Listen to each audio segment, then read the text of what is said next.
Hey guys, well now that I've got the Tahoe running with that throttle sensor, which was right there on my last video if you guys saw it, now the check engine light's still on, and every now and then it'll start a little dry, so I'm going to recharge the battery up, and the check engine light's still on, and it says it's a code P0118. Okay, so if you Google that, it'll say that's a temperature sensor, just called a temperature sensor.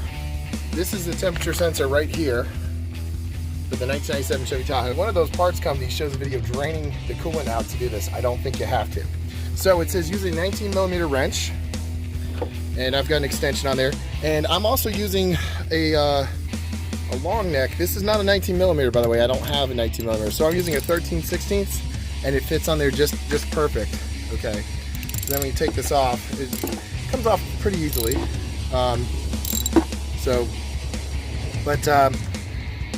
If not, I can get my 19mm. Anyway, so I just wanted to show you guys where that is. That's a temperature sensor, and hopefully when I replace this, it looks just like this.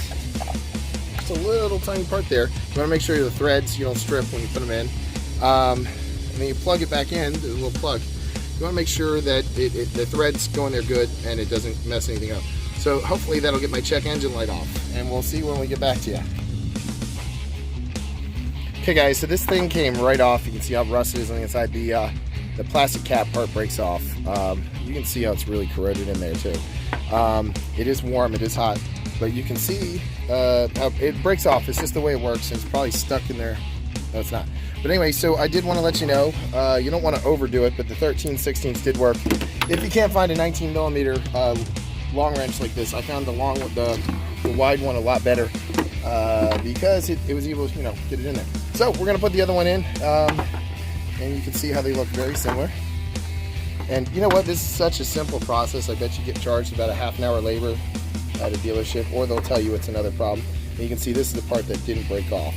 So I'm gonna carefully put I may not use this to put it back in because I don't want to break that part off on the new one. I may just use a hand wrench for that. But you can definitely see it's not supposed to be corroded like that. So, and I think that's probably Dexcool that did that. For those of you that are familiar with Chevy, I'm pretty sure that a lot of that orange probably is Dexcool, but you can definitely see it's malfunction. So let's put the new one on and hope that check engine light comes off so I can get this truck inspected in North Carolina.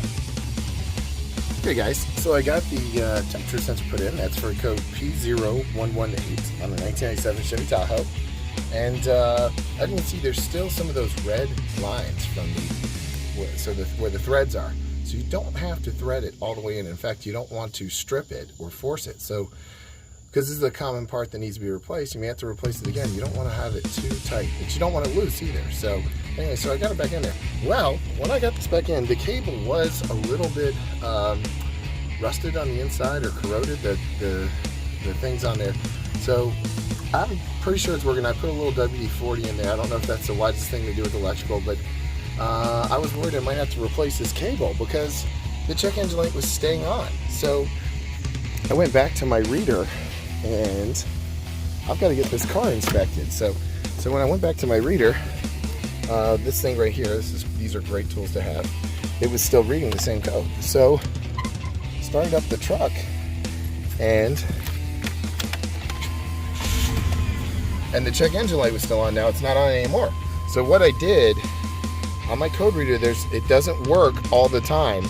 I hit the red button on this, or I hit it, and it allows you, this is an older code reader, allows you to cancel out the check engine light. Now I don't know whether that check engine light would automatically go out over time. Anyway, I'm just happy. It wouldn't cancel out when I had the problem with the throttle sensor. It would not cancel out then. So I don't know whether it's just, let me try to close this door here. I don't know whether it just does that when you're, I don't know. Either way, but I canceled it out on here because the temperature sensor may lead to you having some trouble starting your car, but sometimes it's just a malfunctioning check engine light too. So, all right, so I canceled it out manually, even if it was that it was because I fixed the part, and we'll see. If I have more trouble later, or have trouble starting the car, it could be the temperature sensor again, rough starts, but we'll see. So guys, just so you know, if you put that new part in for the temperature sensor, PO118, when you're having trouble, if you've got a reader that'll let you cancel the check engine code, do it. So what you'll do is you'll do the reading, and there's nothing on there right now. And then when it shows the code, you hit the red button. Now this is a specific brand I have. And like I said, this is 89 bucks like 10 years ago. So hit that, and then I scroll down and hit the code, and it says, do you want to cancel or clear the codes? Yes, blah, blah, blah. So let me do that. I'm very happy about that because I got to get this truck inspected in North Carolina, and you can't do it if you have a check engine light. It's running. My truck is running great after 4 months of sitting. Just took a little ingenuity and thinking time to figure it out. So guys, thanks for watching, and yeah, I hope this helped you out. Like I said, I have another one on the throttle control valve that's bad. That was bad. So getting your truck running again. This is Drew with Drew's Quick Fixes and Hacks, and if you're not a subscriber yet, please subscribe. Thanks for watching, guys.